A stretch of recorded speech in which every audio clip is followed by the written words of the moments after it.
I'd like to start my presentation with this one, zeros and ones. Not many months ago, I was able to watch this movie. The title of the movie is Blade Runner 2049. This was a movie shown in 2017. And while I was watching it, I heard this dialogue of a conversation between the protagonist and an artificial intelligence. So Blade Runner 2049 actually speaks of what's going to happen in the future in 2049, where you would see robots or artificial intelligence, autonomous vehicles, flying cars, etc., etc. So it actually shows us a picture of what can really happen in the future. And that's not too far away. It's just 29 years from now, and we will see if the movie is a speaking of what may actually happen in the future, especially now that we know that we are entering the cyber physical age. So let me read this nice line from the movie. The first one is from the artificial intelligence. Mere data make a man, A, C, T, and G, the alphabet of you, all from 4 symbols. And the AI said, I am only 2, 1, and 0, half as much, but twice as elegant. So he was telling the main actor, you as a human being is composed of 4 basic symbols or bases, A, C, T, and G. A, of course, stands for adenine or adenine, C for cytosine, T for thymine or thymine, and G for guanine, the 4 bases of the DNA. So that's how we are composed as a human species. But the artificial intelligence said, you know, I am only 2. I am composed of only 2 symbols, or 1 and 0. It is half. Only 2 out of 4, half as much but twice as elegant. So it really, struck me so much. I'm a coding theorist. I also did some computing or computer science, and I know that the language of the computer uses the binary language. And in particular, if you're going to deal with algebra or the mathematical side of it, we know that we can use the binary field to actually make representations of all digital information. So I know that even today there are many coding theorists or mathematicians who are actually working on in information theory dealing with DNA codes. And so this is really quite striking for me because as a coding theorist, I would always really remember this, this quote as pertaining to what digital technology can actually bring us in the future. And in fact, in my succeeding presentation, you will see the value of these 2 symbols, 1 and 0. 0 is the additive identity, while 1 is the multiplicative identity of a ring, and specifically fields. And I'm going to talk about that in my presentation. Next slide, please. Okay, so the topic for today's discussion is broadly under the umbrella of information theory. And information theory is the branch of mathematics that deals with the coding of information, their storage, transmission, and retrieval through computer circuits or telecommunications channels. It's basically a wide range. And in fact, the fundamental idea of information theory is that all communication is essentially digital. Lahat ng communication systems natin ngayon use digital systems. And this field is one of the most important fields that we need now as we enter the cyber physical age. Some people call this the 4th industrial revolution, but I'd rather call it the cyber physical age, which actually describes the fusion or confluence and the blurring of boundaries between the biological, digital, and physical systems. So we have actually entered this age now, as you notice. The age of drones and autonomous vehicles, even robotics are now in our consciousness, and this pandemic that we had, this 2020, actually advanced even our entry into the cyber physical age, because we now know the importance of information and communication in the digital space. Next slide, please. information theory has two major areas. First one is coding theory, which I will talk to you about today, and cryptology. Some people call another term for cryptology, which is cryptography, but I will make a difference of the two. Coding theory basically is about the safety and recovery of information. So if you transmit an information or store information, there is a tendency that the information will be corrupted, or will be changed or transformed to another form because of certain interferences. So the idea of coding theory is to be able to recover the original information. So the phrase or the term is recovery, while cryptology is on the security of information, in the sense that when you send information, you just really want the intended recipient to be the one to receive it, and it should not be seen by any others or by the so-called hackers or external personalities. So the concern of cryptology is on the security. Cryptology has two areas. The first one is cryptography, which is, concerned with the construction or the design of crypto systems. We call crypto systems also ciphers.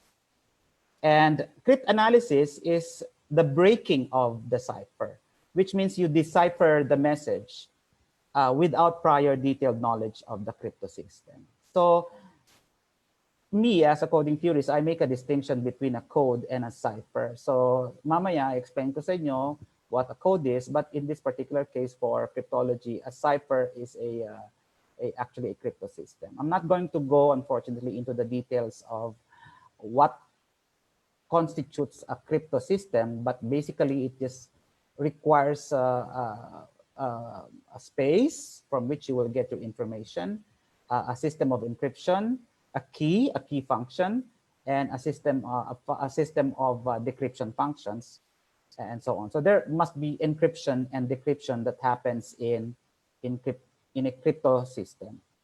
Next slide, please, Prof. Palines. All right, so now let's go to coding theory. In the most general sense, coding means the transformation of information from one form to another. I mean, simply that.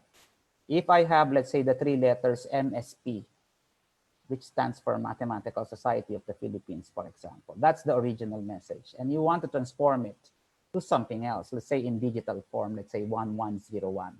So from three letters MSP, you transform it into binary bits, or we call bits, 1101. So that's basically what coding really means in the most general sense. But in 1948, Claude E. Shannon, who was born in 1916, and his centenary was recently celebrated, who is now actually known as the father of information theory, published his PhD dissertation, which is titled A Mathematical Theory of Communication. And from there, he actually formalized the notion of what coding theory really means. So as a branch of information theory, coding theory has come to mean the theory of that special kind of coding that permits the correction or detection of errors in the coded data. Please take note of the two words there, detect and correct. That is what is important in coding theory. The codes that we construct using so many different systematic means should be able to detect where the error is in transmission. So when you transmit the coded data, the code must be able to detect it. And after detecting, there must be a correcting to the original form. So that's basically what coding theory really is. And it is concerned with the transmission and retrieval of information across noisy channels. Next slide, please, Dr. Palines. All right, let me show you a diagram of the digital communication process. This is basically from beginning up to the end. As I gave an example earlier, suppose our original message is MSP. So you have that first box in the left side of the diagram, colored, I think this is green. MSP is your original message. And then you will transform it into 4 binary bits, 1101. This first down arrow to 1101. So ang tawag sa 1101 is the source message. So from original to source. Now that process, that arrow there is called source coding. You actually form a source code. And my colleagues from the computer science actually would, of course, know about this. But in coding theory, before we send 1101, which is now actually a source code itself, we add 3 more bits. So we start with, of course, the source, which is 1101, but we will add 3 more bits, 110. So from a length 4, we actually transform it more to a length 7 message. So ang tawag dun sa 7-bit message na yan is the encoded message. So there is a difference between a source message and an encoded message. What do? We simply add more bits. Ang tawag dun sa 3 na additional bits would be redundancy bits. So parang ano yan ang palagi kong example na ginagamit dito pag tumawag ka sa telepono o tinawagan ka sa telepono. Pagkatapos hindi mo maintindihan yung sinasabi ng tumatawag sa'yo. Ang sasabihin mo ay pakiulit nga yung sinasabi mo, hindi ko maintindihan. That's precisely the purpose of coding theory. We add redundancy so that we would be able to recover the original message if and when we would not be able to understand the original message because of certain interference. So we do not send the source into the channel, but instead we send the encoded message. So this second arrow here, this second down arrow is the process of encoding. And this is where coding purists come in. Ang tawag namin dito sa 7-bit message na to, this is now actually your channel code. All right, so from the source code, you get the channel code. So magkaiba yung source coding and channel coding. And then, of course, because the channel is mostly an analog channel, there has to be some kind of modulation to transform the digital information to analog form or to waveforms. And then we send or transmit the channel code as waveforms through the noisy channel. And then in the receiving end, there will be a demodulation, meaning the analog waveforms will be transformed back into digital form. And so we get this received message here in the right side of the diagram. And you notice that there is an error in the last bit from 1101, 110 to 1101, 111. So of course we see the received message, but you see that there is an error in the first bit. So now our channel code, the code that we have constructed, should be able to first recognize that there is an error in the 7th position. And because the code has recognized or identified or detected that there is an error in the 7th bit, the code should be able to decode it back to its original, to the encoded message, which is 1101, 110. So na-detect niya yung error at na-correct niya. So now, this process is actually channel decoding. Yung up arrow na yan, the first up arrow here is called channel decoding. And then you go into source decoding. So if in the left side, you have the source coding and the channel coding, in the right side, you have the channel decoding and then the source decoding. So it will be returned to the 4-bit message 1101, and then finally it will be returned again to the original message MSP. So when you send a text message using your smartphone, this is exactly what happens in the digital communication space. It's actually a very convoluted process. Of course, that we don't know because these processes would happen in milliseconds, no? But of course, you will readily notice na mukhang expensive pala ang channel coding. The answer there is right.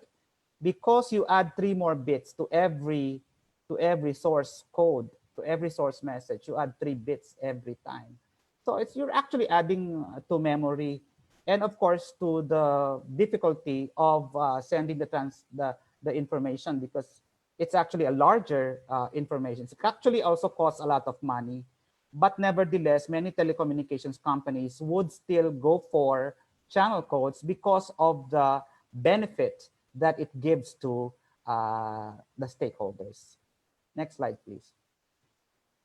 What is the channel and why is it noisy? The channel is usually an analog channel, so that digital information is modulated into waveforms. Example of channels would be your telephone, telegraph, magnetic storage devices, or any kind of electronic communication device. What is noise? Noise is any disturbance that actually distorts the data or the transmitted signal. These are unwanted electrical interference. Minsan yung lightning even is an interference. No? Electromagnetic interference that degrades the quality of the signals and data. Thermal noise in space satellite transmissions. Noise from equipment, even or failure, and even scratches on discs are considered noise because kapag ang inyong DVD or CD ay nagkaroon ng scratch, then of course, maaapektuhan nun yung integrity of the information stored in the disk. So that's called noise as well. And we say that the channel is noisy in the sense that what is received is not necessarily what is sent. So far right now, all communications channels are noisy. There has not been yet discovered a perfect channel in the sense that there will be seamless transmission of information, meaning there will be, it's an errorless transmission. But so far, wala pa yan. Even quantum computing in its initial stage, the main idea of quantum computing is to transmit, errorless or error-free. But we will know in the future if that will happen. No? So far right now, from what I know, there has not been yet a perfect channel. So meron pa kaming trabaho. May karera pa kami as coding theorists as long as these channels are still noisy. Can we go to the next slide? All right, I will show you one of the main principles in coding theory. Every serious student in algebraic coding theory or coding theory should know what Shannon's separation principle is. It is the process of sending information from a source to a destination over a communication channel, which can always be separated into two distinct processes, which is source coding and channel coding. That's basically what he meant by separation. Magkahiwalay na proseso yung source coding at channel coding. And these are two fundamental concerns of information theory. So maybe a different set of people will do the source code, and then a different set of people will do the channel code. The benefit of this is that it simplifies the construction of communication systems considerably. Talagang na-optimize na yung paggamit ng same channel for different source codes. Kumbaga parang you have so many source codes lining up or in sequence waiting to be transmitted. So several source codes in line, then you send them as channel codes in a single channel in sequence. So it actually simplifies and optimizes the use of the channel for many, many different sources. So ang coding theory is more specifically called channel coding theory. So we're not involved with source coding. We are more involved with channel coding. Kaya sometimes we call our code a channel code just to make the emphasis. Next slide, please. All right, this is the next important theorem in coding theory, and we call it Shannon's channel coding theorem. Every channel is specified by one important single parameter, and I highlight it. It's called the channel capacity, which we will denote by capital C. So a channel has some capacity. Ibig sabihin, you can only send as much, no? You cannot go beyond the capacity of the channel, because if you do, then there will be some serious problems in transmissions, maybe the propagation of errors that you can no longer detect or correct. So the channel has a certain capacity. So parang gripo lang yan or tubo ng tubig. Hindi ka naman basta-basta na magpapalabas ng tubig, masisira o masisira yung tubes or yung conduits, etc. So ganun din naman po sa channel. So the channel capacity is such that our randomly chosen bits per unit of time, it is with respect to time, can be transmitted over the channel with an arbitrarily small error probability. Ibig sabihin, you can transmit through the channel na you will only commit a quite acceptable arbitrarily small error in the transmission, as long as that R there is strictly less than the capacity.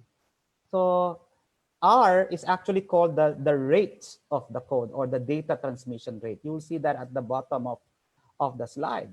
So dapat yung data transmission rate must be less than the capacity, so that you will have a successful transmission despite some errors in transmission, because you can still detect and correct them with some amount of confidence.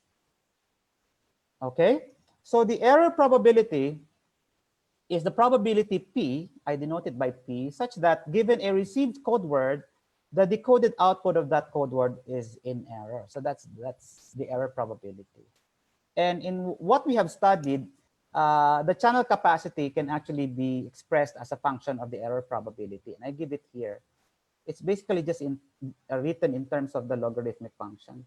And the base of the logarithmic function depends now on the kind of channel that you use.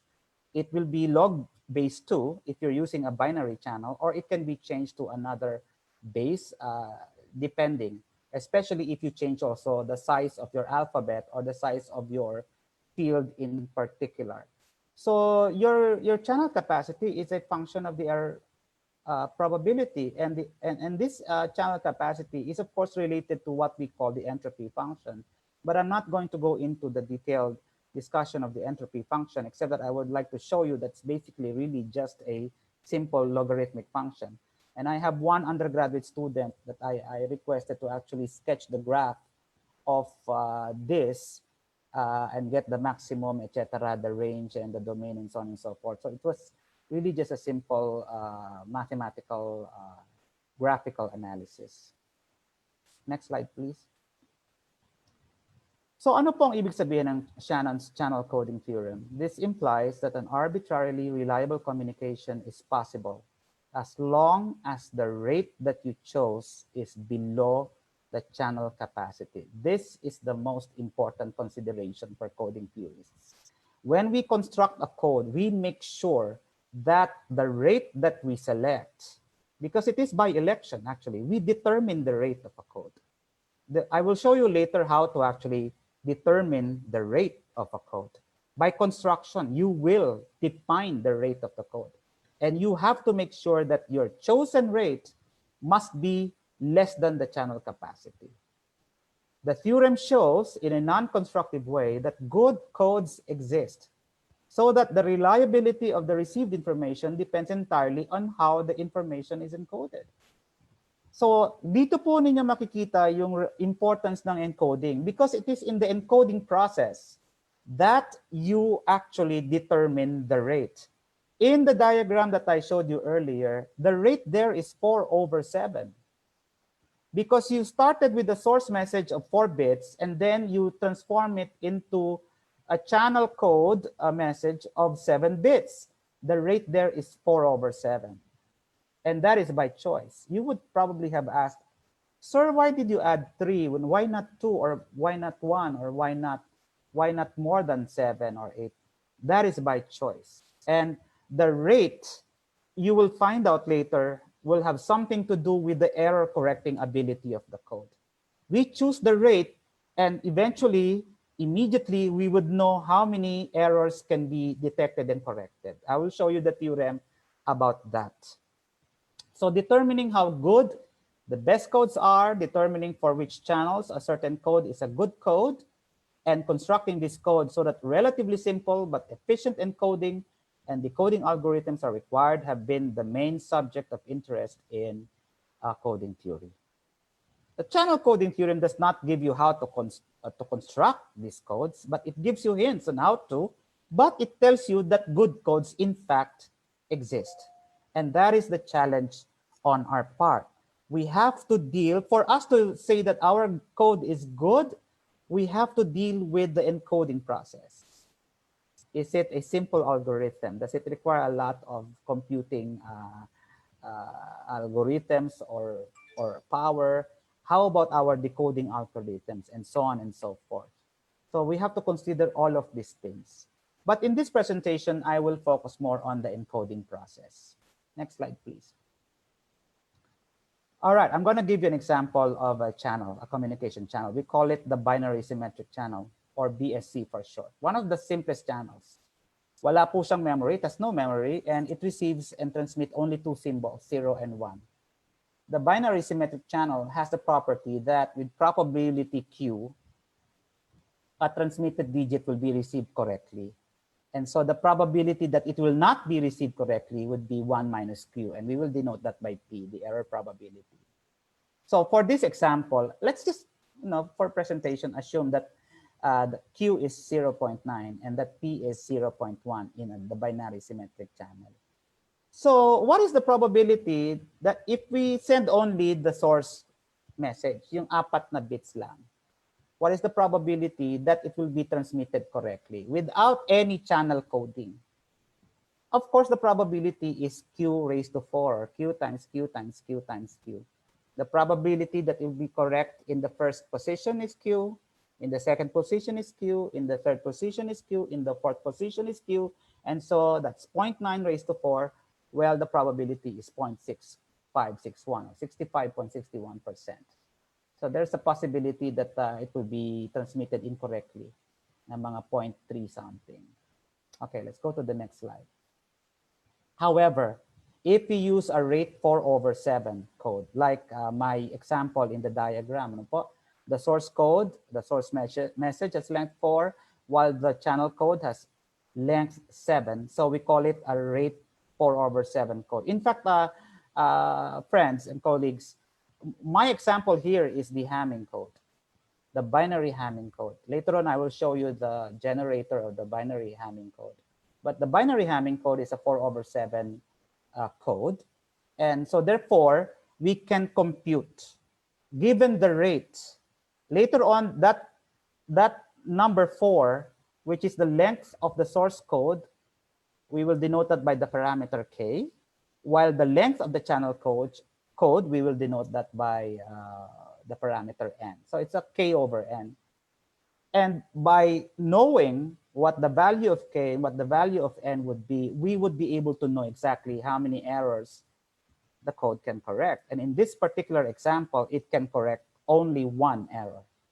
So dun sa 7 positions na yon, isa lang madidetect niya na error at isa lang din mako-correct niya. It will not be able to detect and correct 2 errors or more. So mangyayari, mako-correct niya yung isa, pero dun sa pangalawa, mag-guesswork na lang siya. Because the Hamming code can only detect and correct 1 error.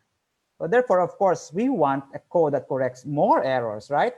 In one message. That is correct. So one challenge also for coding theories is to have as big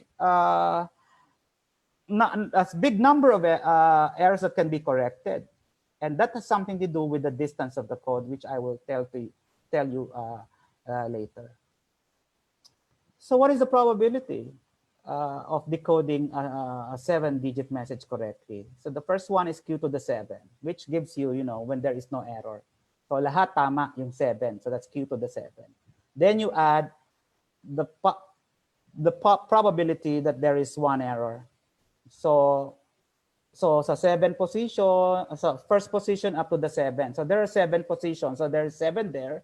Then you multiply that by P and then by Q to the 6. So P is the error in one position, and Q would be those that are correct in the other 6 positions. And if you compute this, the probability has become higher. It has become 0.8503.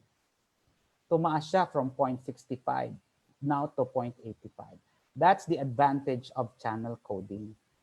Kahit na expensive siya, it has given you more confidence that with the higher probability using a channel code, I will be able to, in fact, you will be able to actually correct the message even though it is corrupted. This is one advantage and benefit of coding theory or channel coding in particular. Next slide, please. These are just some of the applications of coding theory. In digital communication systems, all telephone conversations. I'm having a problem with my telephone conversations because we're using a Wi-Fi phone. So talagang ang hirap minsan because of the static, especially during the typhoon. So hard to communicate. Your emails are also they use channel codes. All of the computer data stored in your computer or smart device, mobile phone messages, even satellite pictures that are being sent from, let's say, from space to the Earth. They send these pictures using codes so that we can actually have a nice resolution picture. No? Kasi talagang, of course, alam naman natin sa space na maraming interference. So the challenge is how to actually send a good picture. But now we are actually able to do that. Even on DVDs or CDs, the signal is encoded digitally, and to guard against scratches or cracks and similar damage, two codes which can correct up to 4,000 consecutive errors. That's about 2.5 millimeter of track would be used. And that's the reason why even if your DVD has a scratch and you play it, you will not be able to actually know that, there were certain signals there or data that were corrupted. It's because they were actually stored there as codes instead of just simply source codes. Redundancy is used in digitally compressing computer text files and in the storage of pictures with the JPEG standard. The American Standard Code for Information Interchange uses a single bit redundancy to a 7-bit message. So 7 bits yung message, and then they add one more, it becomes 8. Next slide, please. Internet protocols such as, of course, what is being used right now, the transmission control protocol. They actually use advanced request codes or ARQ codes. Even ang ating mobile phones, they use the so-called CDMA. CDMA stands for Code Division Multiple Access. They actually use convolutional codes with memory equal to 8. And this is my specialization in my PhD. I dealt with specifically convolutional codes. Codes have been launched in the Pioneer, Mariner, Viking, Voyager, Galileo, and Cassini space probes.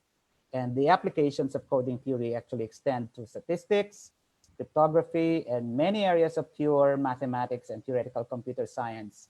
So the nice thing about coding theory, we can actually move from pure mathematics to applied mathematics seamlessly and be able to use all those related fields of mathematics like algebra, linear algebra, geometry, combinatorics, even projective geometry in particular, even topology, and so on and so forth. So it's a very exciting field actually, and it's not difficult for us to justify our research proposals for applications because the applications of coding theory are really quite evident, especially now that we are entering the cyber physical age.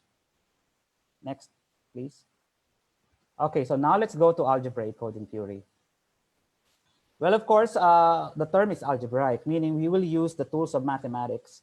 And in particular, we will use the tools of algebra to study, to construct, and to analyze certain codes. And these are the ring alphabets that we are using in algebraic coding theory right now. Of course, classical, yung prime fields of characteristic P and cardinality P, where P is prime.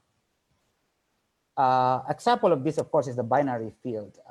It's the smallest field. The binary field composed only of 0 and 1 under addition and multiplication modulo 2.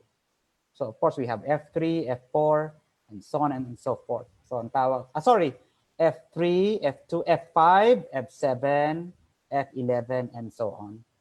P is prime there. So yan tawag natin dyan prime fields. And then we simply extend the prime fields by appropriate choice of an irreducible polynomial of degree m, and you can actually form a bigger field, which we call denote by f sub p to the m.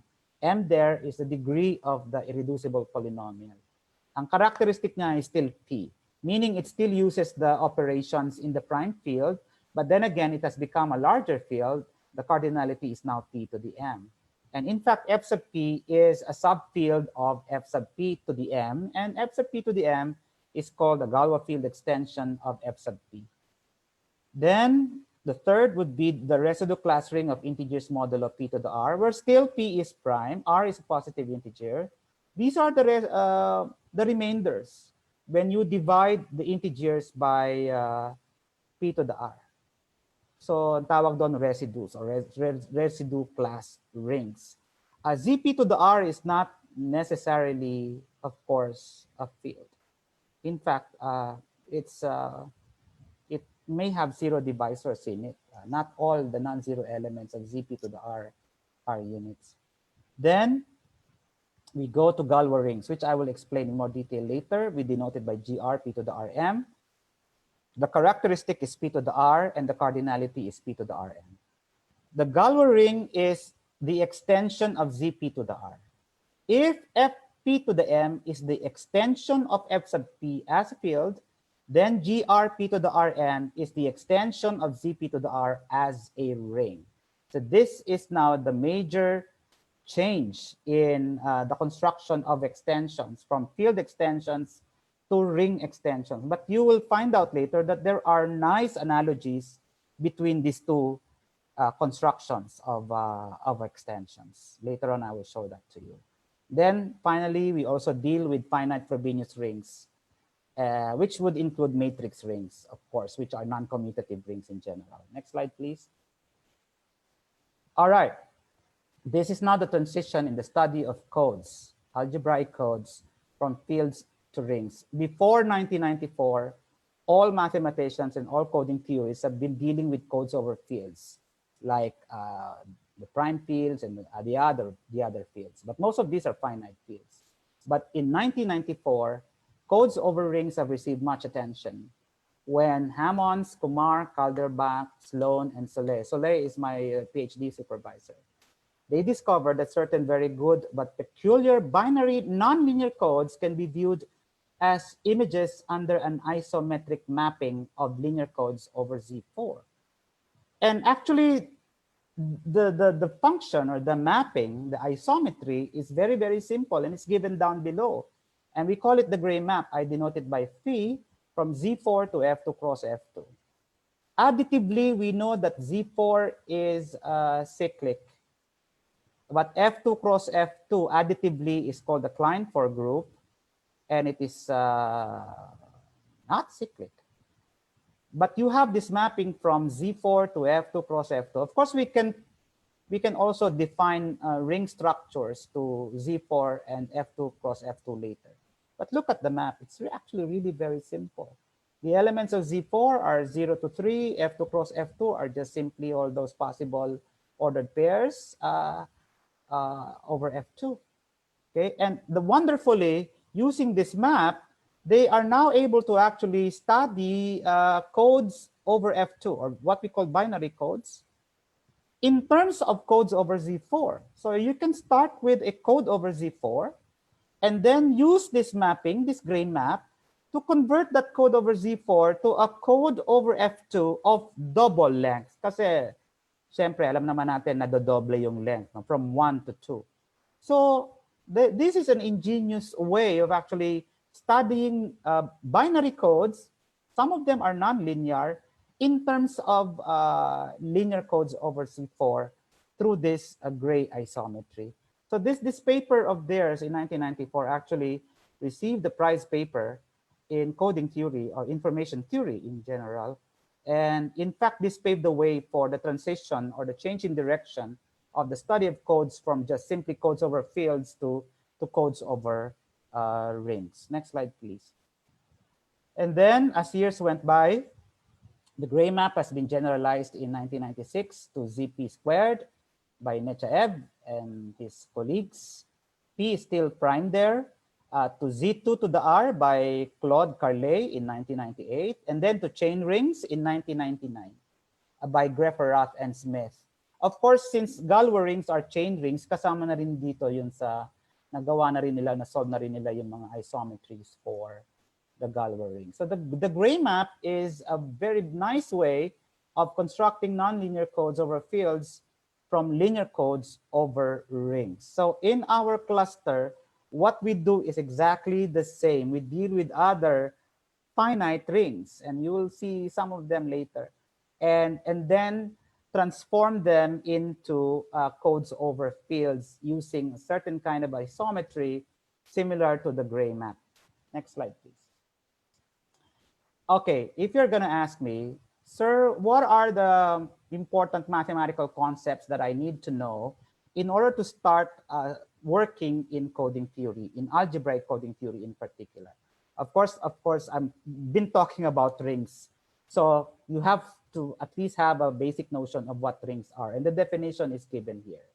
Basically an additive abelian group. It has two operations, but it's an additive abelian group with associativity of multiplication and left and right distributive property of multiplication over addition. So this is what a ring is. And the other examples that I've given you are actually also rings. Next slide, please. In addition, a ring can be commutative if multiplication is commutative. Of course, this is an add-on. A ring need not be commutative. It is commutative with respect to addition, but it may not be commutative with respect to multiplication. And if it is, then we will call it a commutative ring. As an additive abelian group, the ring has an identity, an additive identity, which we denote by 0. However, additionally, if R contains another element, which we denote by 1 sub R, satisfying basically the same property as the additive identity, except that in here the operation is multiplication, then we say that the ring has an identity or has a unity. So yung 1 sub R na yon is called identity or unity. Of course, alam natin yung integers. The set of integers is actually a commutative ring with unity. That's our first example of an infinite field. Infinite ring with unity. Ang kanyang additive identity ay 0, ang multiplicative identity niya ay 1. But take note, later on, I will tell you that the ring of integers is not a field. So in coding theory, we usually consider R to be a finite commutative ring with unity. But we have already also dealt with non-commutative rings. And I tasked one of my graduate students to work on matrix rings. And it's a little more challenging to deal with codes over non-commutative rings. Next slide, please. All right. This is what we call an integral domain. The ring of integers is an integral domain because it has 0 divisors. What is a 0 divisor? So let's just assume that the ring is commutative. You have a non-zero element, say A, a non-zero element B, and then another non-zero element A, and you take their product, not sum, but product. You multiply A and B. And both of them are non-zero. But if the product is 0, then we say that A, and also, of course, B, is a 0 divisor. Kumbaga parang you were able to factorize 0 into non-trivial or non-zero elements. So, na-factor mo yung 0 into A and B, which are non-zero. Sa Z4, Z4 has 0, 1, 2, 3 as elements. That element 2 is actually a 0 divisor. Because if you multiply 2 by 2, modulo 4, the answer is 0. So in a sense, para siyang factor of 0, or we call it, of course, properly, a divisor 0 or a 0 divisor. And if your ring has no 0 divisors, then we call the ring with identity an integral domain. Next slide, please. All right, this is now your notion of invertibility with respect to multiplication. It's basically the same thing, except that multiplication is the operation we are using here. And a commutative ring with unity in which every non-zero element is invertible or is a unit will be called a field. A finite field is usually called a Galois field. And the set of units in R denoted by R to the X would actually form a multiplicative group. So therefore, a ring with unity will have an additive group and will also have a multiplicative group. But if the multiplicative group of R consists of all the non-zero elements of R, then we say that the ring is a field. There is this classical theorem in algebra that says a field is an integral domain. A field doesn't have 0 divisors, but the converse is not necessarily true. You have to make your integral domain finite for it to become a field. Next slide, please. All right, so now let's go to Galois rings. What is a Galois ring? First, it is a finite commutative. It's a local ring in the sense that it has a unique maximal ideal, which we denote by parenthesis P, for some prime number P. So it's a commutative, finite, local ring with identity 1, such that its 0 divisors together with the 0 element actually would form that unique maximal ideal. And actually, it is a principal ideal ring, as you see in the second bullet. It's not only local, but it's a principal ideal. All of its ideals are principal, meaning they can be generated by a single element over all elements of the Galois ring. And the principal ideals are actually given in this lattice, horizontal lattice that I am showing you right now. Of course, the maximal ideal is the ideal generated by P. And this is basically the highest ideal before the Galois ring itself. All the units of the ring are actually in the Galois ring. Pero the maximal ideal would consist of all the nilpotent elements of the ring, including, of course, the 0 divisors. Of course, if you remove the maximal ideal from the Galois ring, these are all the units of the Galois ring. And the quotient of the Galois ring modulo the maximal ideal is of course a field from what we know. As long as the ideal is maximal, you will have a field, and that field is actually isomorphic to the Galois field f sub p to the m, which we call the residue field. So in other words, the reason why I like working in Galois rings is because of its nice structure. It's really actually, it's a ring, but it also is well behaved. It has a nice structure. Look at this. It's a chain ring. The length is r. All the lattices, all the ideals form a single line, or we call it a single chain, and the length of that would be equal to r. Very easy to study, but its applications in coding theory are really, really quite important. Next slide, please. Now, the question is, how do we form a Galois ring? First, we start with the ring of polynomials over Zp to the r. X is an indeterminate. The coefficients of these polynomials are over the ring Zp to the r. Take note, Zp to the r is not a field. But you will notice that in the construction of a Galois ring, it actually sort of is analogous to the construction of Galois fields as well. But for Galois fields, ang ring of polynomials natin would be the ring of polynomials over the prime field f sub p. But in this case, it's Zp to the r. That's the distinct difference now with the construction, but very analogous. And then we apply what we call the mod p reduction homomorphism mu from Zp to the r down to f sub p. Basically a homomorphism defined by x mod p. Basically, if you have an element of Zp to the r, you just divide that by p, get a remainder, and that will be an element of f sub p from the general division algorithm. So we call this the reduction homomorphism. And we can extend this map, this reduction homomorphism, to the ring of polynomials over Zp to the r onto the ring of polynomials over the prime fields. Actually, a surjective map, in fact. Then what we do is we consider a polynomial of degree m greater than or equal to 1 in Zp to the r bracket x. And we will say that it's monic, meaning its leading coefficient is a unit or equal to 1. And then we define h of x to be monic basic irreducible if and only if its image under the mod p reduction homomorphism is also irreducible in f sub p bracket x. So what we do is, we get a polynomial over, let's say, z4 or z8. And then let's see if it's monic basic irreducible. What we do is simply map it coefficient-wise to via the reduction homomorphism. And if the resulting polynomial over f sub 2 is irreducible, then we say that h of x is monic basic irreducible. This is a nice transition from fields to rings. I hope you can see that in this modulo p reduction homomorphism. Very powerful homomorphism. Next, please. Okay, this is how to construct a Galois ring. You start with the monic basic irreducible polynomial of degree m. So you select that.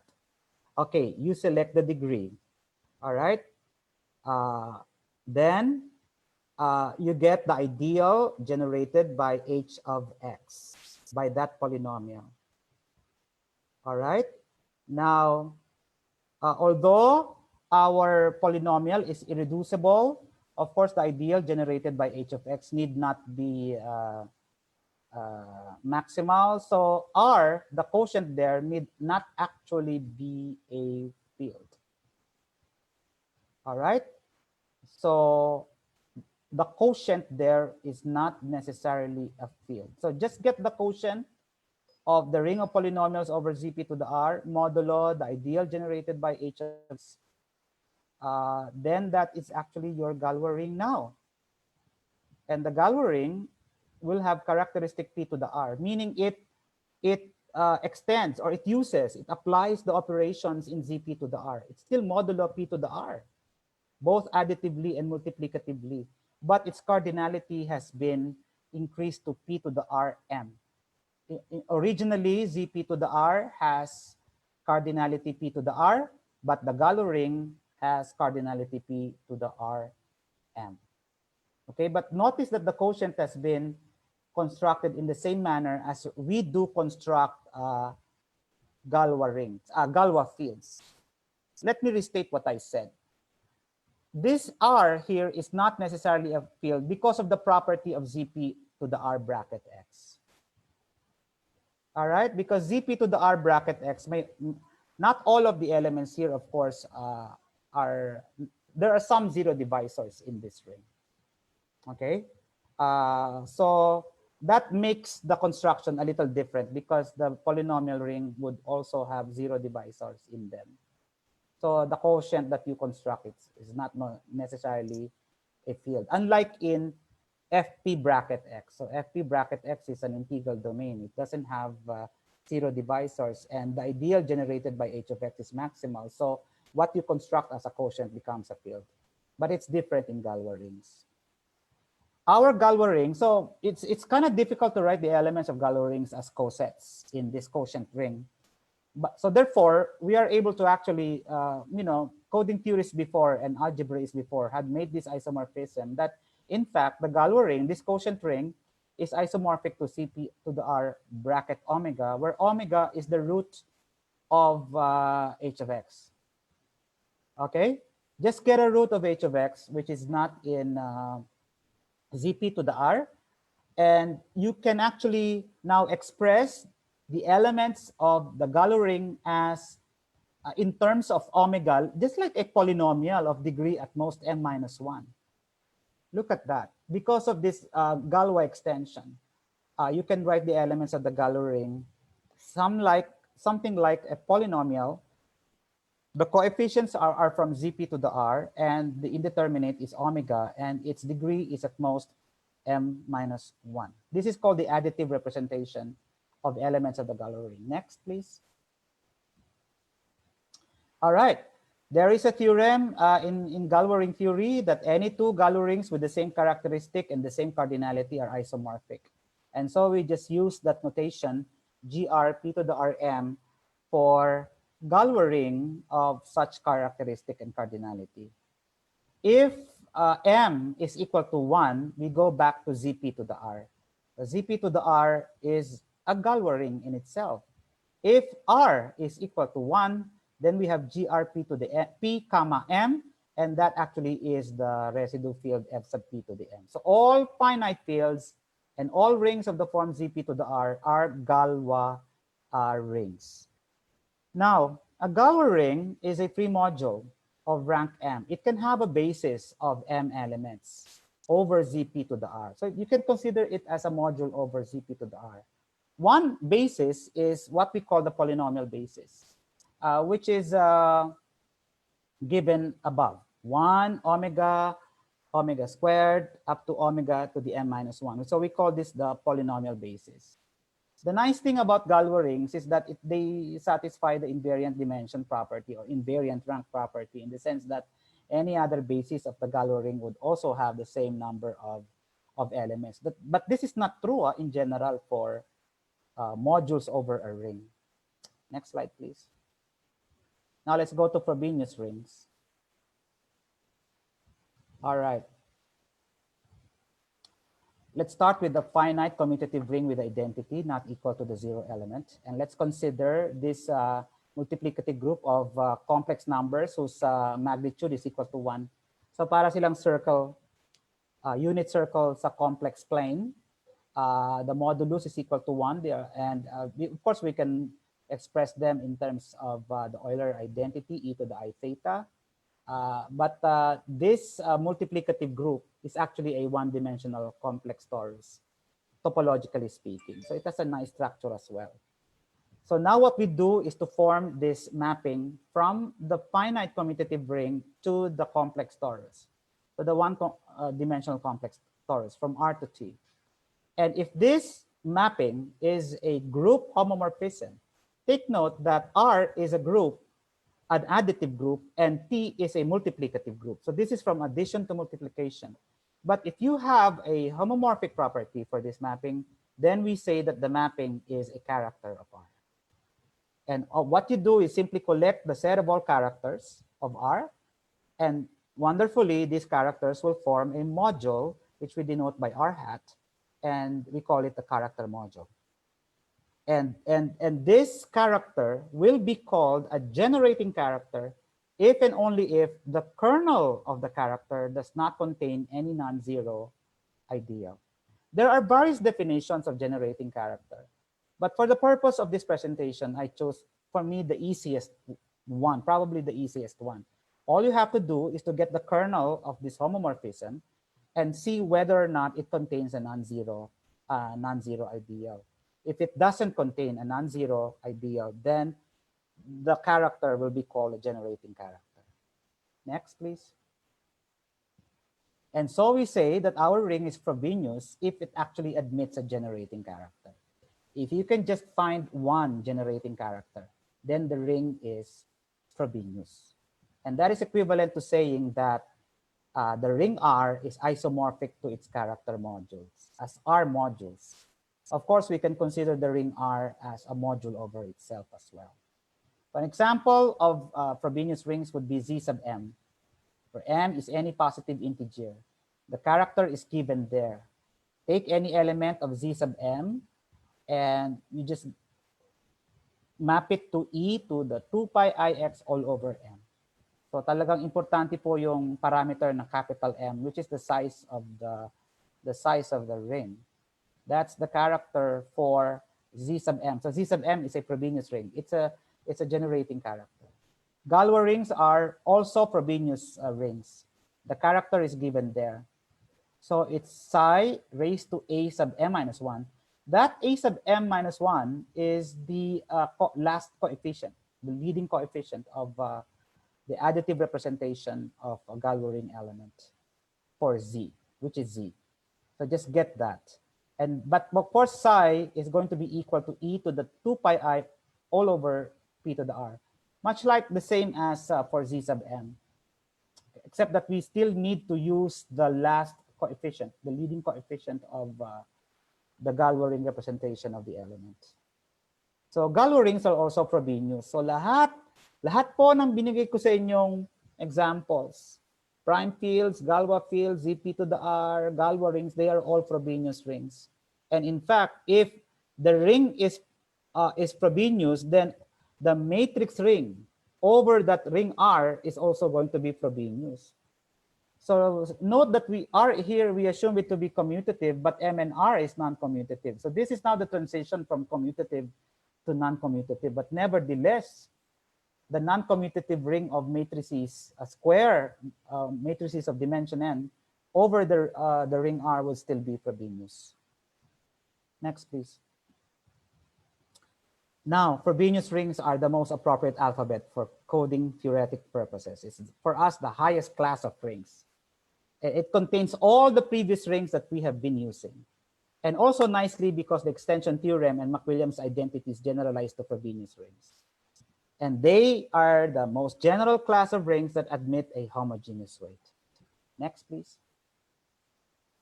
All right, this is another theoretical background of modules and vector spaces, but I'm not going to deal with these concepts in detail. I just want to tell you that, in the study of codes over fields and codes over rings, we need to have a clear notion and distinct difference between modules and vector spaces. Here in the definition, R is not necessarily commutative, but if R is commutative, then the left module and the right module would coincide. But basically, a module over the ring R is an additive abelian group together with this function, R cross A to A, or if it's right, it's A cross R to A with the following properties. Now, this function is called scalar multiplication, but it's not necessarily a binary operation. So it has these three additional properties. Of course, property one is not necessarily left distributive property. Property 2 is not necessarily right distributive property. Property 3 is not necessarily associative property because R comes from a different set and A and B would come from a different set. So they will have different operations. So, but of course, in trivial cases, a module, these axioms of the module can actually refer to the properties of the ring. Next, please. Now, if R has a unity with this property, 1RA equals A for all A, then we say the ring is a unitary, the module is a unitary R module. And if R happens to be a field, in fact, if it happens to be a division ring, but in this presentation, I will just assume that if R is a field, then we say that the unitary R module is called a vector space. So that's the difference now with module and vector space. So your base, for vector spaces, the base must be at least a division ring, or in particular, a field. But for modules, the base ring need not be a division ring or need not be a field. There is this theorem that any n-dimensional vector space over the Galois field FQ, where Q is a power of a prime, is isomorphic to the space FQ to the n. Meaning, lahat ng n-dimensional vector spaces over the field FQ, you can just look at them as a set of n tuples over FQ because of this isomorphism. And this is a very important for us coding theories because this vector space FQ to the n, we will use this to actually construct our algebraic code. Next, please. So we start with the vector space FQ to the n. These are just simply all the n tuples over FQ given here, x1, x2, x3 up to xn, where the xi's are from FQ. And the addition is given here. It's just component-wise addition extended. So the addition there is the addition over FQ. So you just extend it to the n tuples. And then the scalar multiplication is given in the last line. So you have C times X would be equal to CX1, CX2, CX3, CXN. And the operation here is now multiplication also over FQ, extended component-wise to the n tuples. Next, please. All right. Of course, we have the classical notion of linear independence. So say we have an R module, then we say that a subset X would be linearly independent if for distinct X1 up to Xn and Ri from R, Ri's are called the scalars. So the linear combination of the elements X sub I over these coefficients or scalars would be 0, would imply that the coefficients or the scalars are all 0. That's the classical notion of linear independence. Otherwise, we call the set to be linearly dependent. Next, please. Now, this is one important notion.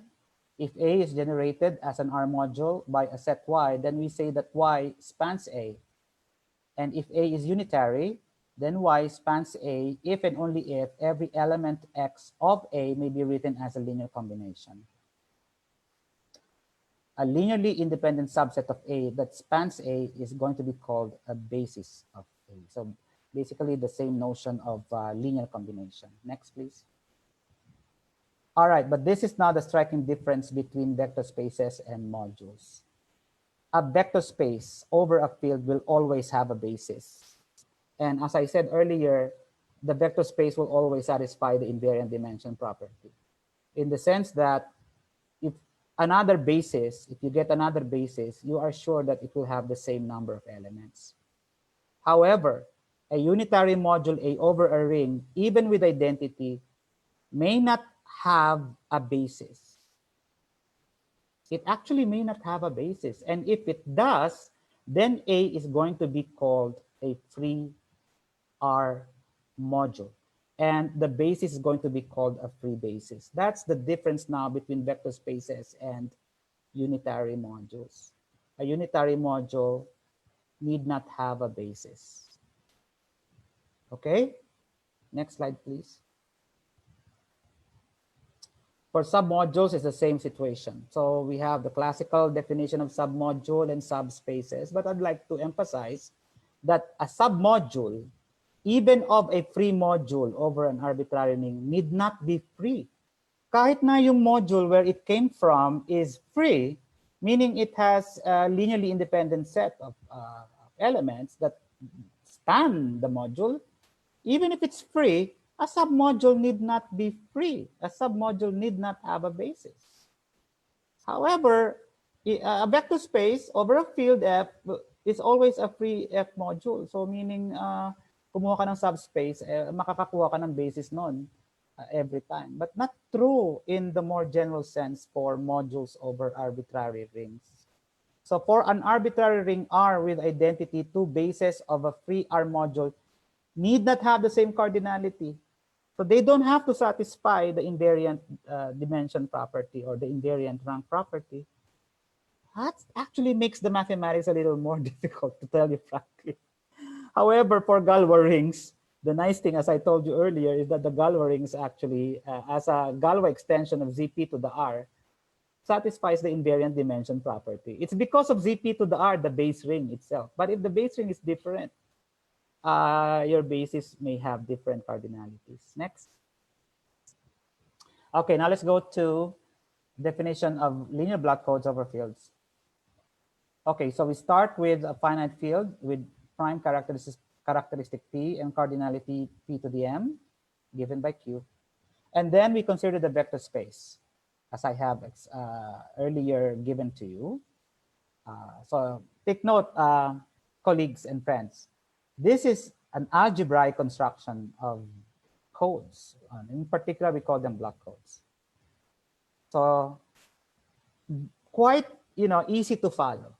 Yung vector space FQ to the N, we will now call it a code space. Why? In this space, we will get our code.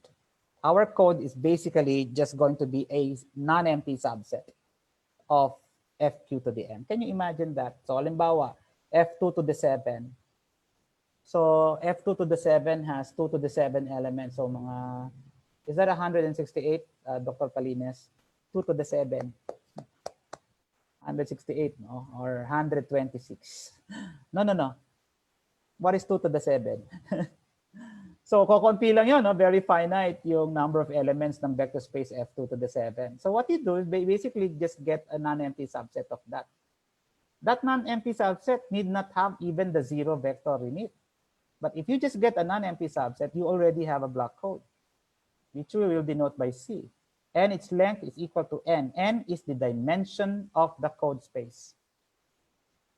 Yeah, it's 128. Thank you so much, Henry. 128 elements of F2 to the 7. Just get a non-empty subset of it. And you get a block code of length N. Now, I am now emphasizing to you that parameter N there. That is the value 7 in my previous example. N is equal to 7. And from which we got the binary Hamming code. So N there is the dimension of the code space. Don't forget that. That will now be used to construct the rate of the code. Okay? So now we have that important parameter, the dimension of the code space, which will become the length of the code. And any element of C will be called a code word. Next slide, please. Okay, now here we are defining a linear block code whose rate is K over N. So now you see there the parameters K and N. We know what N is now. K is the dimension of the subspace that we will form. Earlier, I was telling you, you can form a code by simply getting a non-empty subset. But if you want that to form a linear structure, a nice linear property, turn it into a subspace. with, of course, a dimension. It will have a basis as a subspace of FQ to the N, and let K be the dimension of the subspace. The block code now will be generated as follows. So the code words are from, of course, FQ to the N, and every code word will be simply the product of an element of FQ to the K, the subspace, of FQ to the K, sorry, it's not the subspace I'm referring to, it's B, this is the subspace. You get a K vector, and you multiply that by G. Now, what is that capital G there? G is the so-called generator matrix. It's actually a K by N matrix over here in the third bullet, whose components are from FQ. We call it the generator matrix or a block encoder. And its rows actually contain the basis. So since the cardinality of the basis is K, all you have to do is put the basis elements in the rows of this matrix. So definitely the matrix is going to be a K by N matrix in which the rows are linearly independent, and you will use this to span the block code B. So therefore, B is basically just the row span of G. So it's U times G. U is a 1 by K, G is K by N. So you will form a 1 by N vector. And that is precisely what encoding, in fact, is. I'll show that to you in the next slide. But I would like to first emphasize now, yung FQ to the K is what now we call the information space. Look at the last bullet there, the last arrow there. Actually, I would like to call it also as the source code. It is already the source code. So if it's F2 to the 4, suppose Q is equal to 2 and K is equal to 4. So that's 16 vectors of length 4. Two possibilities in the first, in the second, so 2 times 2, 2 to the 4 is 16. You now have a source code of 16 elements. That's your source code. Yung example niyan, yung 1101 kanina sa diagram. And actually, that is what you want to send already. 16 elements. But before you send, you have to add a redundancy to each of the elements of the source code. But the code will have 16 elements. Next slide, please. This is the encoding function. This is basically what encoding is. It's actually a linear injective map. It's basically a linear map. It's injective. And it is completely determined by the matrix G. So the codomain is FQ to the K. It's your information space. You simply actually embed the information space into FQ to the N. But since it is injective, the image of pi will also still have 16 elements. It's basically just embedding FQ to the K in FQ to the N, basically making a different representation of FQ to the K in FQ to the N. The only difference is that in each K vector, you turned it into an N vector. You added the redundancy to each vector. And it's a very simple injective function like this. Don't you find it quite exciting, my friends and colleagues? It's basically very algebraic. No? You're now able to represent the encoding process, the channel coding process using pure, simple algebraic tools. The blocks, the K blocks, U are encoded independently. That's why we call this code as a block code. Take note, B, our block code, is of course a subspace of FQ to the N. It's, as I said, it's the row span, and therefore the cardinality of B is the same as the cardinality of the code space, which is Q to the K. So there are a lot of combinatorics that we can do also. We can know the size of the code. Next slide, please. This is the generator matrix of the rate 4/7 binary Hamming code, which I gave to you as an example earlier. So now you know what that 4 is. It is the dimension of the subspace. That's why in the matrix, you will see 4 basis elements. They are, of course, by inspection, quite linearly independent because, you know, the first 4 columns form the 4x4 identity matrix. They are linearly independent, and you will use this matrix to actually generate the block code B as linear combinations of these four rows, in fact. And you now have formed the binary Hamming code, which has still 2 to the 4 or 16 elements. Next slide, please. Now let's go to linear block codes over rings. But if you can give me, Herbert,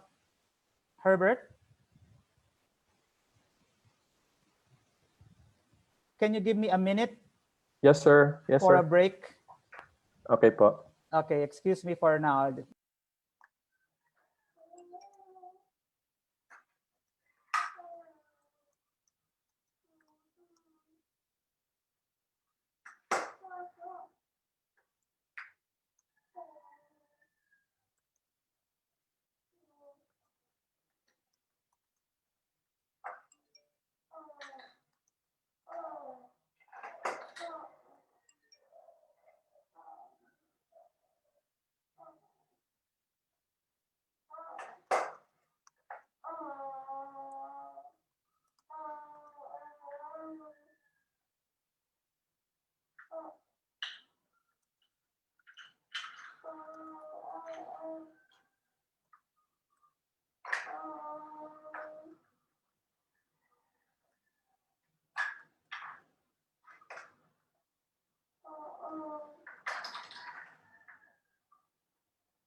Okay, thank you so much for waiting for me.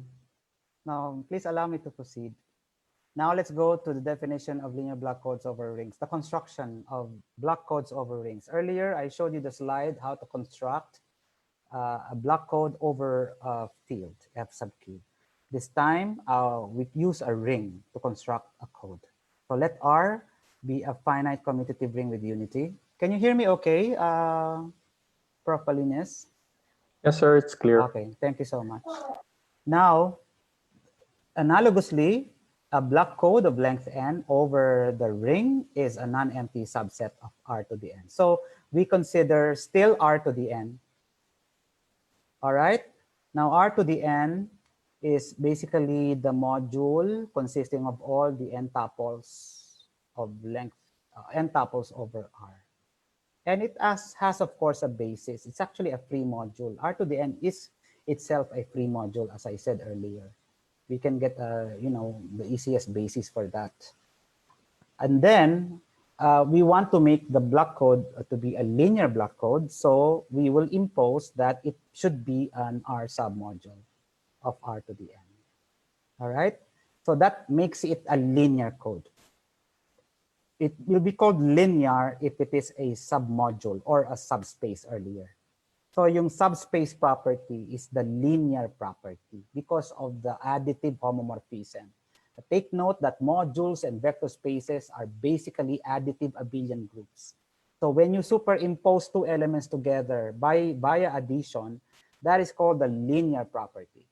And so therefore, if your subset is a submodule, then it becomes a linear space or a linear module. So it will be called also a linear block code. The rate is still K over N in the sense that your U blocks will now be taken from R to the K. Just exactly almost the same as the construction of a linear block code over a field, except that here you change your base from field to ring. Now, but there is going to be a striking difference here. A striking difference is that of your generator matrix, because take note, as I said earlier, this submodule over here need not have a basis. In other words, the rows of the matrix need not be linearly independent, in fact. But still, we will call it a generator matrix if no proper subset of the rows of G would generate B. We will not impose the property that the rows are linearly independent. That will be quite difficult for modules over a ring. But we will nevertheless call it a generator matrix as long as, this property is satisfied. As I said, our linear block code may or may not be a free code. All right, next slide, please. This is your example of such a code. It's a 2/5 linear block code over Z4, the ring of integers modulo 4. So you can see in the matrix, you have 1, 0, 2. Look at the first row. It consists of 1, 0, 1, 1, 1. The second row is 0, 2, 2, 0, 2. It's easy to see that these two rows are not linearly independent. You multiply the first row by maybe 0 and the second row by 2. The linear combination will become equal to 0. But the scalars that we use are not all 0, right? So they are linearly dependent. But nevertheless, kahit hindi sila linearly dependent, we will still use it to generate the code, which is not free. It is not a free code. However, it may also happen in specific cases that the rows are linearly independent, and so therefore you will have a free code. That is the major difference between codes over fields to code over rings. And the fact that because of this modular property of the existence or non-existence of bases. But take note, you will see the analogy in the construction. It's challenging because of the structure of the base alphabets that you use, especially with the existence of zero divisors. The mathematics is not going to be a natural extension. You will have to make sure that what you know in classical coding theory will apply to codes over rings. You have to check very carefully whether they do apply. Not all would apply for codes over rings. Next slide. Now let's go to weight functions on finite rings. So a weight function is a mapping from the ring R to the field of real numbers with these 4 properties. So the weight of the 0 element is the 0 real number. The weight is non-negative real number. The weight of an element is the same as the weight of its additive inverse. Take note, R is an additive group. And it satisfies the triangle inequality. These are the classic properties of a metric function, right? So we can also define a weight function, which is a metric function on the ring R. So this is an additional information that we do for coding theory. Not only do we study the algebraic structure of the ring, but we also define a weight on the ring. And we will use this way to actually solve for the distance of the code. So we will just simply extend the weight naturally to R to the n, and then define the distance between 2 elements of the ring as simply the weight of x minus y. Take note, x minus y is simply x together with the additive inverse of y. We're using the additive properties here. Now, same way, the distance metric d will be extended to the cross product r to the n cross r to the n. Because initially it's just from r cross r, but we just extend it to r to the n cross r to the n. Now we can define the minimum weight of a code. It's simply the minimum among the weights of the non-zero code words of the code. Just get the weights of each code word in the code. Exclude the 0 weight, okay? Get the smallest. That we will call that the minimum weight. The minimum distance of the code is the minimum among the distances of distinct code words of the code. So we do not want to consider the 0 distance. So just get the minimum distance of distinct code words of the code. We call it the minimum distance. And for linear codes, wonderfully, the minimum distance is going to be equal to the minimum weight. That's the nice thing about linear codes. It makes our life a lot easier because of this nice results. Next slide, please. Example of weight functions is the classical Hamming weight on a ring. For example, on fields, if the element is the zero element, its weight is 0. All others will receive a weight of 1. Okay. Another example is the Lie weight on Z4. So in the first column, you have the elements of Z4. The Lie weight is actually now 0, 1, 2, 1, respectively. This is systematically determined in terms of the Euclidean distance, using, of course, also the transformation from Z4 to the fourth roots of unity. All right, next. And this is what I was telling you about the nice property of the gray map as an isometry, because it actually preserves the weight. And by extension, it will preserve the distance of, as well of the code. Look, the Lie weight of X is given in the second column. And then you get the image of the Z4 element under phi. And the Hamming weight will be computed in the last column. And you notice that the Lie weight is equal to the Hamming weight of the image of the element. That is the so-called weight-preserving property of the gray map. And we call it an isometry. And we can just simply just extend the gray map to codes as well. So therefore, one invariant property that we want when we consider mappings of this type would be the preservation of the weight or the distance when we construct our study codes. Next, please. This is what I was telling you earlier about the importance of the minimum distance. Suppose that D is the minimum distance of the code. Then C can correct T or fewer errors, and conversely. And T is just the floor of D minus 1 all over 2, the greatest integer function. Suppose D is equal to 3, all right? Then 3 minus 1 all over 2, that will be equal to 1. I think, if I'm not mistaken, the minimum distance of the binary Hamming code is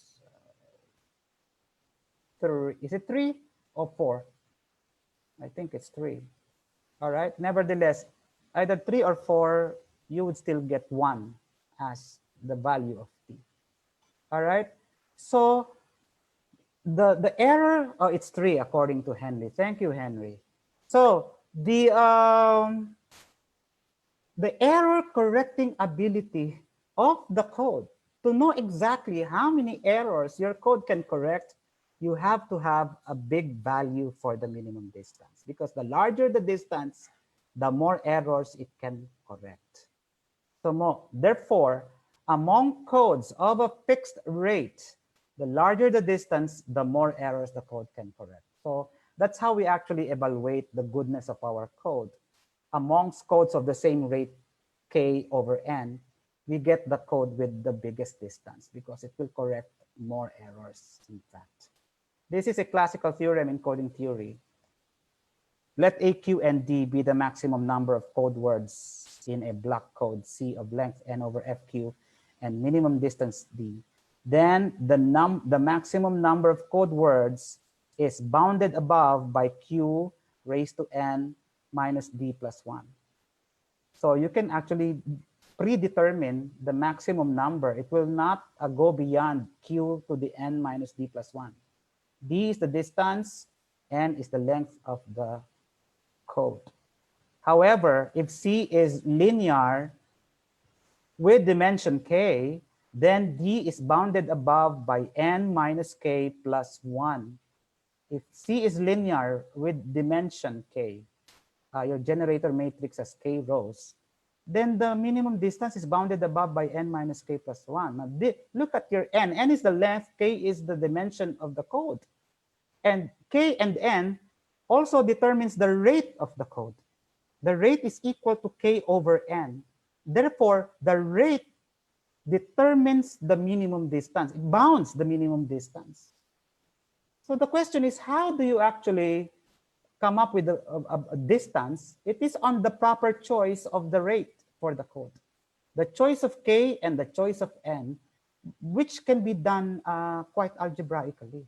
That's how important these parameters are. Next slide. All right, we've been working on homogeneous weight, which is a far-reaching generalization of the Lie metric on Z4. This is the definition of homogeneous weight, which we got from Greperath and Smith in 2000. It's a weight function, but with two more additional properties. Of course, the weight of zero of the zero element is still the zero real number.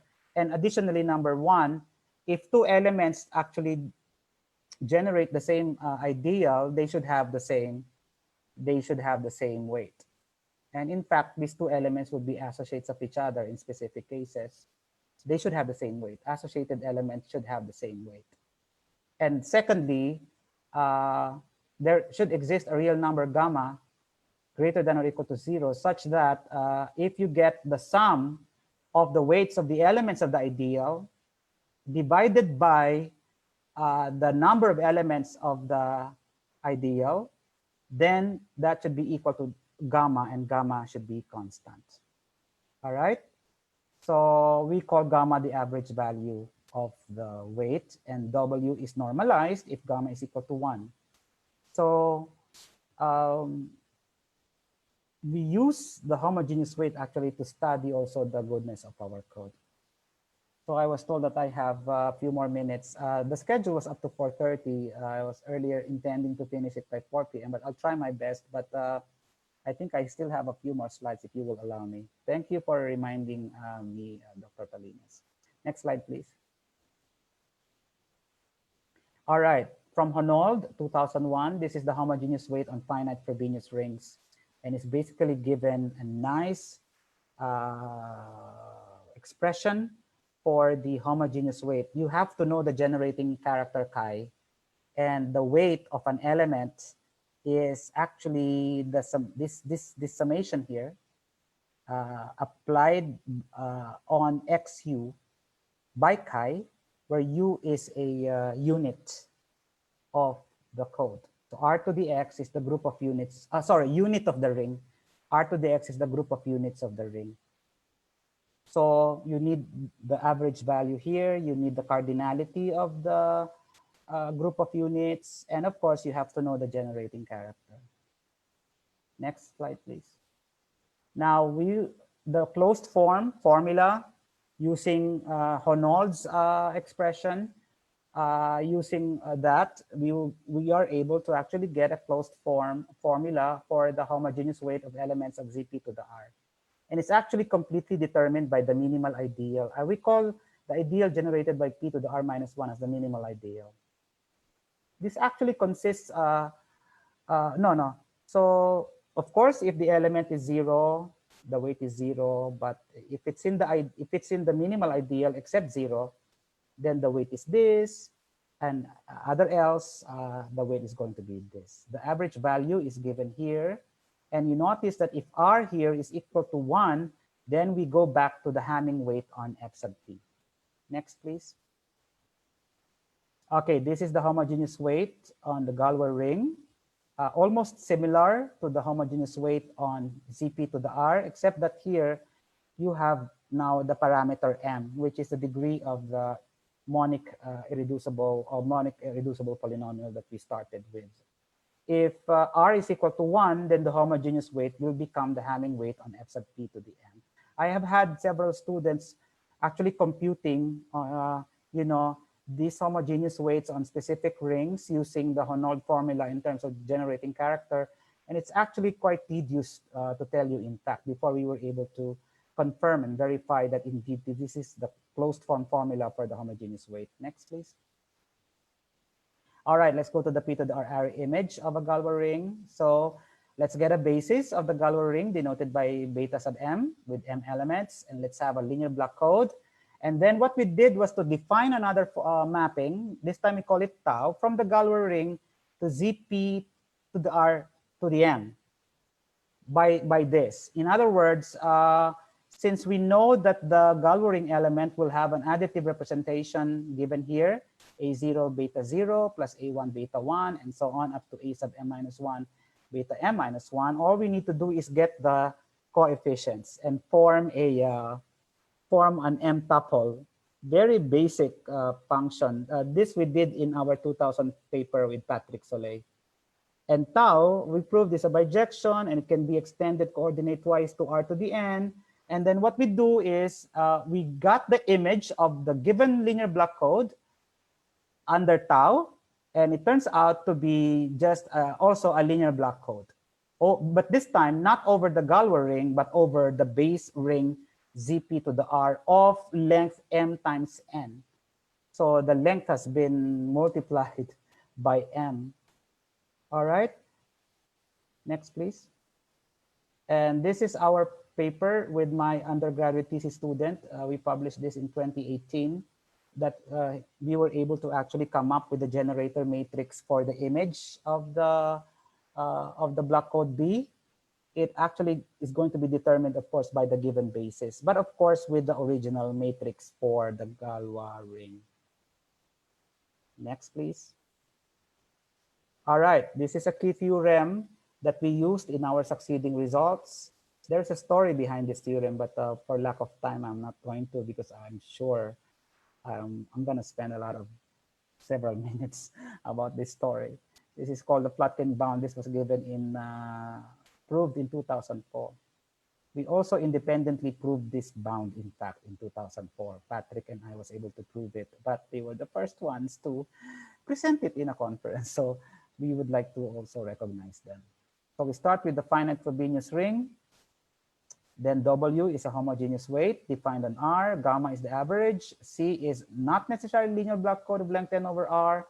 And delta mean is the minimum distance of C with respect to the homogeneous weight. And then the minimum distance is going to be bounded above by this nice quantity, completely determined by the number of elements of the code, by the average value, and by the length of the code. This is the generalized Plotkin bound, proved by Greferat and O'Sullivan in 2004. Look at the parameter. The upper bound is determined by the size of the code, by the average value, and by the length. Next, please. This is our result in 2007 with Patrick Soleil. The same assumptions. We are getting the P to the R array image, which we denote by tau of B. And we let delta to be the minimum homogeneous distance of the P to the R array image, or of tau of B, with respect to the homogeneous weight W sub home. And we have this lower bound and upper bound for the minimum distance, minimum homogeneous distance of the image. Take note, it actually is, look at the upper bound. It's by the prime P, by M, and by D. And the lower bound is by gamma and then by D. This is our generalization of the Raines bound, which was proved in 1994. So we have generalized it to this 2007 result. There is a specific case of it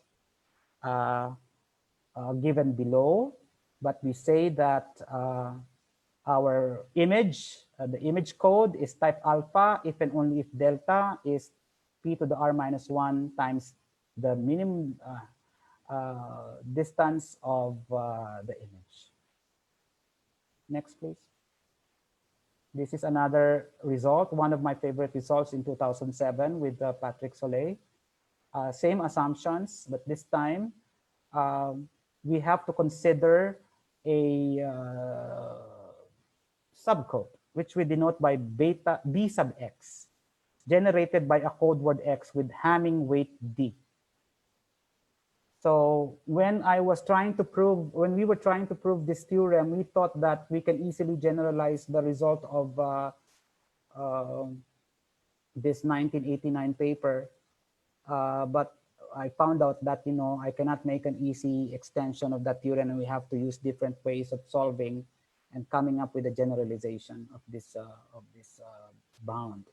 But we are able to actually get it using the Plotkin bound. So here you have the upper bound for the minimum homogeneous distance of the image of the code. And it's completely determined by the size of the subcode, by gamma, by M, and then by D. And if B sub x happens to be free, then the upper bound becomes exactly this, because we can compute for the cardinality of b sub x. So you see that it's complete. The upper bound is completely determined by p, by all these parameters that you see from the structure of the code. Next, please. This is just an example of a type alpha code. It was hard to actually get this is a rate 2/6, 3 quasi-cyclic linear block code over GR82, which is an extension of the Z8 by this irreducible polynomial x squared plus x plus 1. But it turns out that this code generated by this matrix is a type alpha code. So this is our example. This is published in the 2007 paper. Next, please. This is also another example published in the same paper, but this satisfies, this is type alpha, but it also satisfies the generalized Rabizoni bound. So it was Rabizoni's bound that we, of 1989, that we were able to generalize in this paper. This is a rate 2/6, 3 quasi-cyclic linear block code over GR42. And when we were constructing this, that was the first time that I really have to study Magma very well, because we have to program this in Magma and compute the write the algorithms for the Hamming distance, for the homogeneous distance. Before, there was yet no algorithm for the homogeneous distance for specific values of the parameters, but we were able to see that. And so we were able to come up with this nice example of a code that satisfies the generalized Rabizoni bound. Next, please. All right, some few theoretical material on Galois rings. Suppose we have an element of the Galois ring. That element will have a unique multiplicative or p-adic representation. So all you have to do is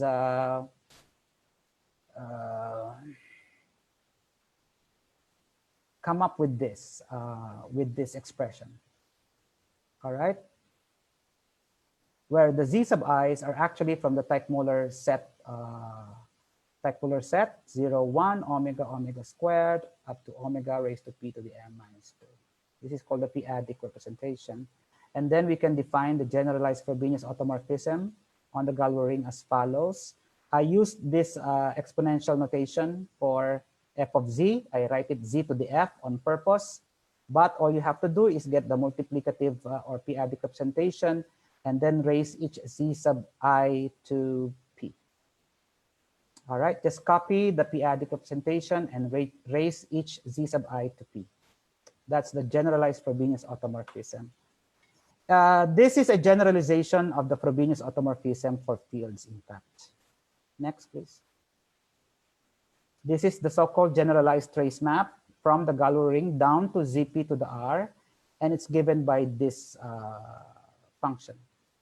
So z plus z to the f plus z to the f squared and so on up to plus z to the f m minus 1. So this is the image of z under f to the m minus 1, where f is the generalized Frobenius automorphism. And so now, because of these two theoretical properties, we are now able to define when two bases are going to be complementary or dual.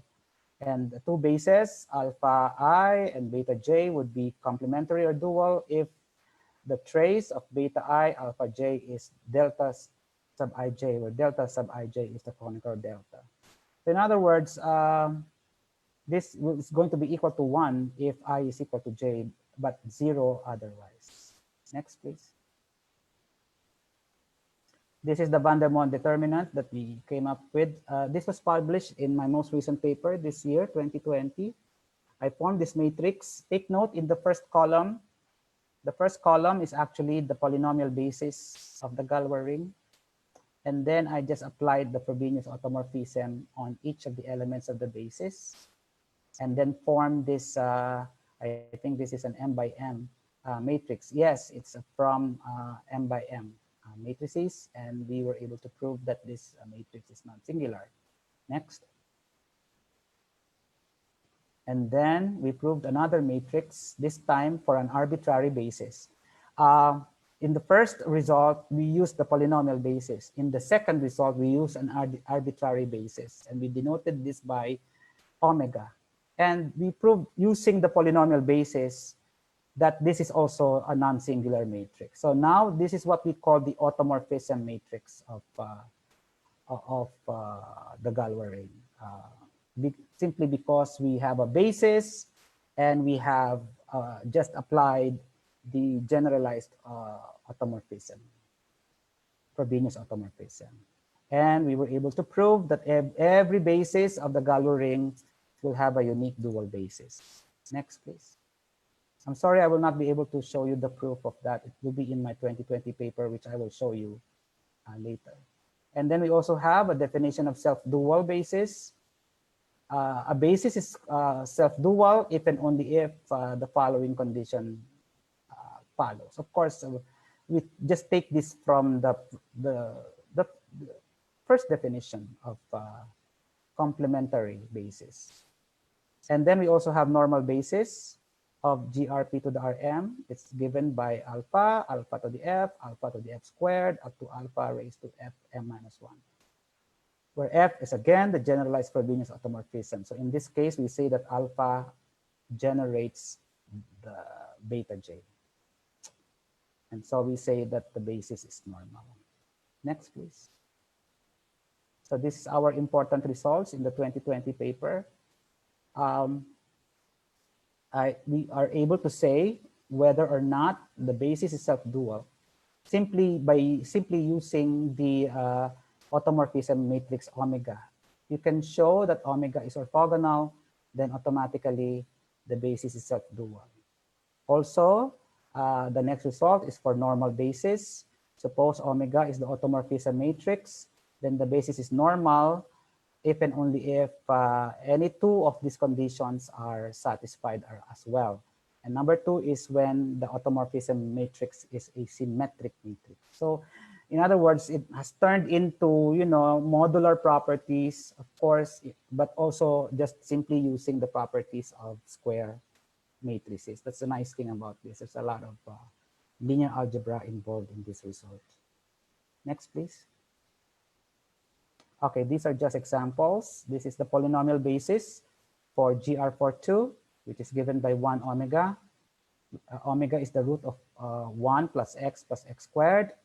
The automorphism matrix is given here.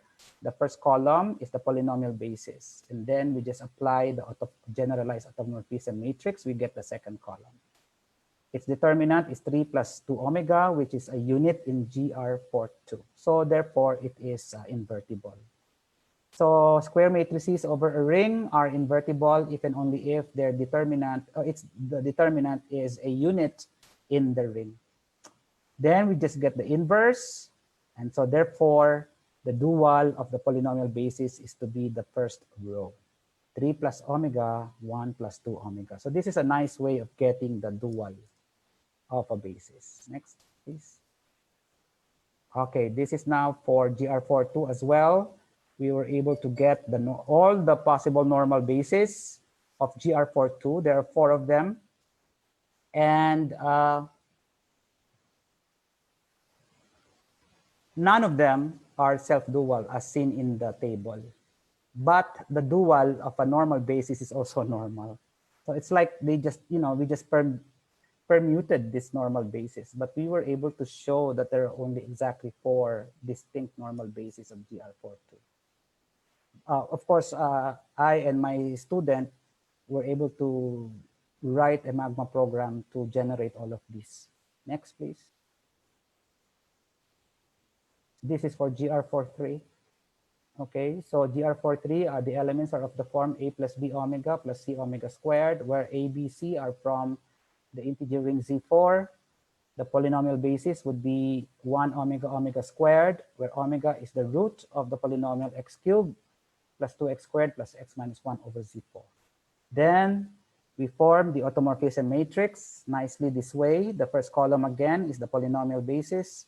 Then apply the automorphism, the generalized Frobenius automorphism. The determinant is 3, which is of course a unit. And so therefore, indeed, the matrix is non-singular. And then so we can take the inverse. And so the inverse is now actually the first the first row, but we just simplified them so that the degree would not exceed 3, would not exceed 3, would not be equal to 3, would not exceed 3. So it's going to be 3 plus 2 omega plus 2 omega squared. We just write them in this form. So next, please. Okay, another for GR43, but this time the matrix, the automorphism matrix, is both symmetric and orthogonal. Hence, this basis is both normal and self-dual. So this is an example of a self-dual and normal basis of GR43, simply using the automorphism matrix. Next, please. This is for GR82. Just the same, we were able to get the dual of the polynomial basis for GR82. Next, please. All right.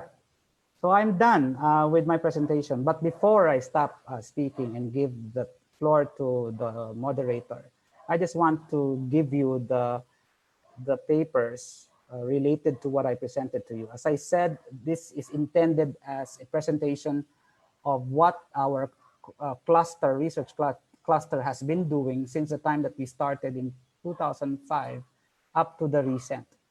So I hope that I have faithfully given that overview. This basically represents what we have been doing. There are other work that we have done, but which are not presented here. But I hope that you will get into these papers. First, of course, is my paper in 2020, Basis and Automorphism Matrix of the Galois ring, GRP to the RM over ZP to the R. It's available in the internet. And I would also like to give credit to my undergraduate student, Giancarlo de los Santos, and we published this in 2018, Galois ring codes and their images under various bases. We also presented this in the International Conference on Applied Physics and Mathematics in Thailand and published eventually. Gio de los Santos is my second undergraduate student that actually did a very nice thesis in coding theory. And some of the examples that I showed you actually came from his thesis. I would like to give him credit for that. Of course, the third one is our joint work with Eugenio Cedric Coro by John Mark Lampos, who is here in this webinar right now, to Dr. Palines, myself, orbit codes over M2FQ and their homogeneous distance. This is our first attempt at studying codes over non-commutative rings. So very interesting. Cedric presented this in 2017 in this conference in China, and eventually we were able to publish it as well. My first undergraduate student who did a thesis in coding theory. In fact, she is the first BS Math student who did a thesis in UPLB in 2016. Monica Remillon. The title is Isometries and Binary Images of Linear Black Codes over Z4 plus UZ4 and Z8 plus UZ8. These are other types of rings. We presented this in the Asian Mathematical Conference and eventually published as well. Next slide, please. And of course, I would like to give credit to Patrick Soleil. He was gracious enough to be present during our previous event the other day, the webinar. And so, but he didn't know that I'm going to actually give him also due recognition in this presentation, because without him, I probably would not be a coding theorist and would not be able to share this with you. So these are our two papers which published in 2007. Some of the major results I have presented to you. I also did some work on Galois ring extensions. You can still extend a Galois ring to another Galois ring. So this is published in 2007 in Matinias Mathematica, the official journal of the Mathematical Society of the Philippines. And lastly, since I told you before that I was really working on convolutional codes, so I did some work on convolutional codes over finite Frobenius rings, and we were able to prove a general Heller type bound for the homogeneous free distance of these types of codes. And this was published in Matinias Mathematica in 2007. So before I end, again, I'd like to thank Dr. Herbert Palines, our division head, and also a leader of the cluster. I'd like to thank Prof. John Mark T. Lampos, a member of our cluster. I think he will soon be finishing his PhD. was nice working with you in your master's degree. Of course, to Jane Palacio, PhD student in UP Diliman, thank you so much. She's also a member of the cluster. And Ben Paul de la Cruz, thank you also for your help. He's our latest addition to the cluster. He also presented the other day.